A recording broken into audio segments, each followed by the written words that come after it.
All right, this is our first lecture, and it might be one of the more complicated ones, but I kind of think it's important to talk about in terms of foundations of United States government. What we want to look at are kind of the philosophical positions of two major thinkers. One is Thomas Hobbes, and the other one is John Locke. Maybe you're familiar with John Locke. As a matter of fact, Thomas Jefferson borrowed very heavily from John Locke in the creation of the Declaration of Independence. But what we're going to do is kind of contrast the two views of these big thinkers. I'm gonna start with Thomas Hobbes. Both of them were had views of what was called a social contract, and I'll get into defining what a social contract is. But what's really interesting is the totally different viewpoints between these two thinkers. These categories here, you don't have to memorize them, but what we're looking at for Thomas Hobbes is this point of view called philosophical absolutism.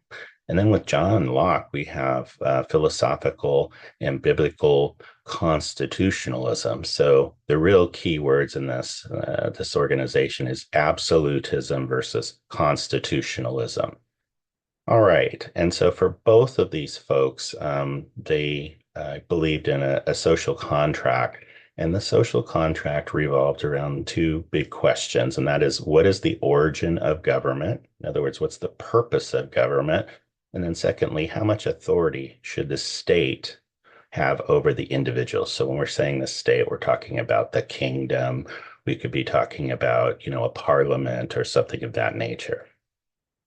All right, let's start with Thomas Hobbes and his point of view. He wrote a book in 1651 called Leviathan. And Leviathan is actually a big whale, and a whale that actually, a very aggressive whale that swallows people up if they're not taking care of themselves or looking out. And so generally, the subtitle of Leviathan is the defense of what's called philosophical absolutism. All right. And so let's look at his view of the state of nature. In other words, how do we live life day in and day out in 1651?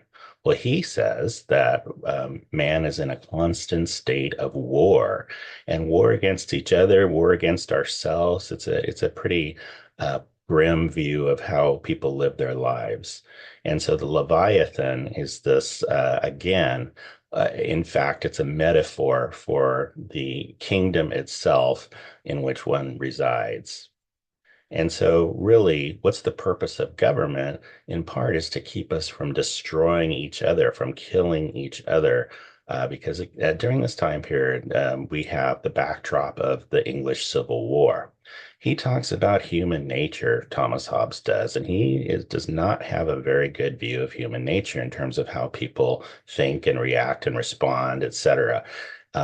You can see Calvin and Hobbes. This Calvin was a historical figure that was later his views were formed into a type of very conservative Christianity, referred to as Calvinism. And under Calvinism, people are born in a state of damnation, and they live their lives trying to get out of the state of damnation so that they can ultimately make their way towards their reward in heaven. And so again, Calvin's view and Hobbes' view is that people are kind of living a life of misery and in need of some form of protection or salvation. What about trust? What is Hobbes' viewpoint on trust? Well, he wrote the Leviathan in the midst of the English Civil War. I mentioned that before. And really, again, just to kind of summarize, Hobbes believed in a state of nature, and without government or social order, human life would be solitary, poor, nasty, brutish, and short. This is a very famous quote that a lot of people associate with Thomas Hobbes. So it's a bleak picture of the world without real civilization. And so there's a need for a social contract.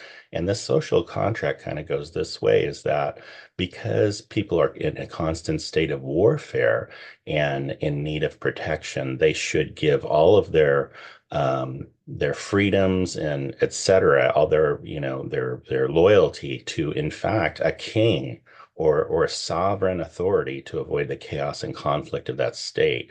And so during this time, he's saying you need to put all of your faith in a sovereign that is absolutely all powerful, etc. And so a strong central authority was necessary to maintain order, preventing the selfishness and conflict of human nature to create a state of chaos. And so Hobbes didn't believe in natural rights. We'll talk about natural rights under John Locke.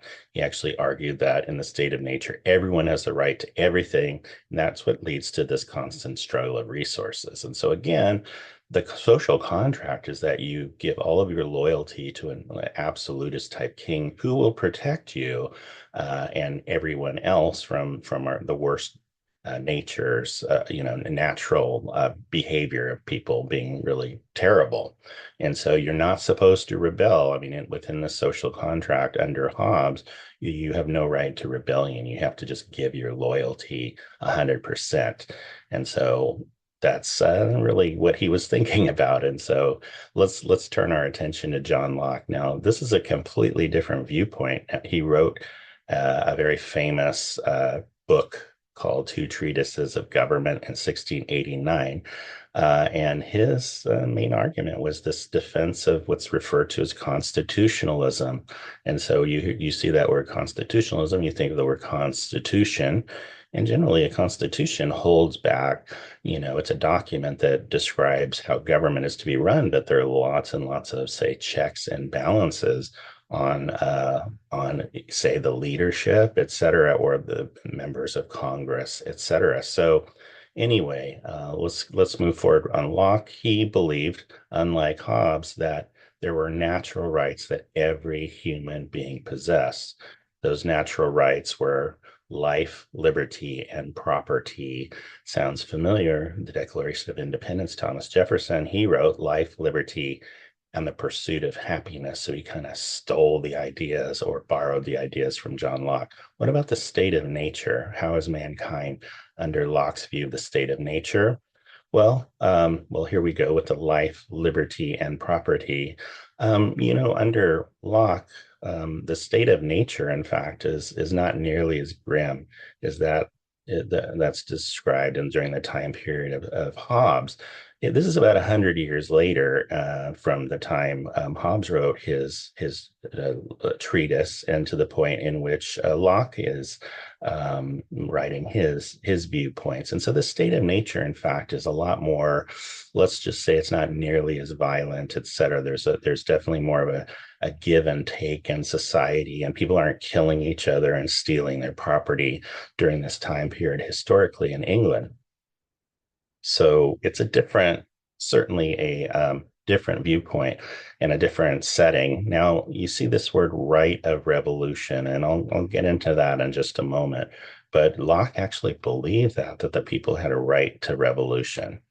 So again, the time period during John Locke's his historical period was during the so-called Glorious Revolution, an almost bloodless revolution, and so this was much different from Hobbes, the Civil War that was going on. This is something that actually carried forth with general civility. Maybe that's too strong a word, but it wasn't nearly as violent.